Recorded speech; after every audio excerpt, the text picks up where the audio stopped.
We were just sent this desk fan for our review by Inmorven, and it's pretty cool. It comes in purple, as you can see, but also in white. This is their T1 model. It only uses 10 watts, which is kind of mind-boggling.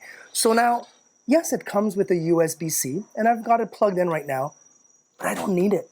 I just need to charge it. It's actually completely wireless, and it's wild. So I can turn it on right now, so it's going to turn on. It's got 3 different speeds, so 1, 2, and 3. It is bladeless, so it's virtually completely silent. It's incredible. And I press one little button, and it starts oscillating, about 50 degrees of oscillation, which is really cool too.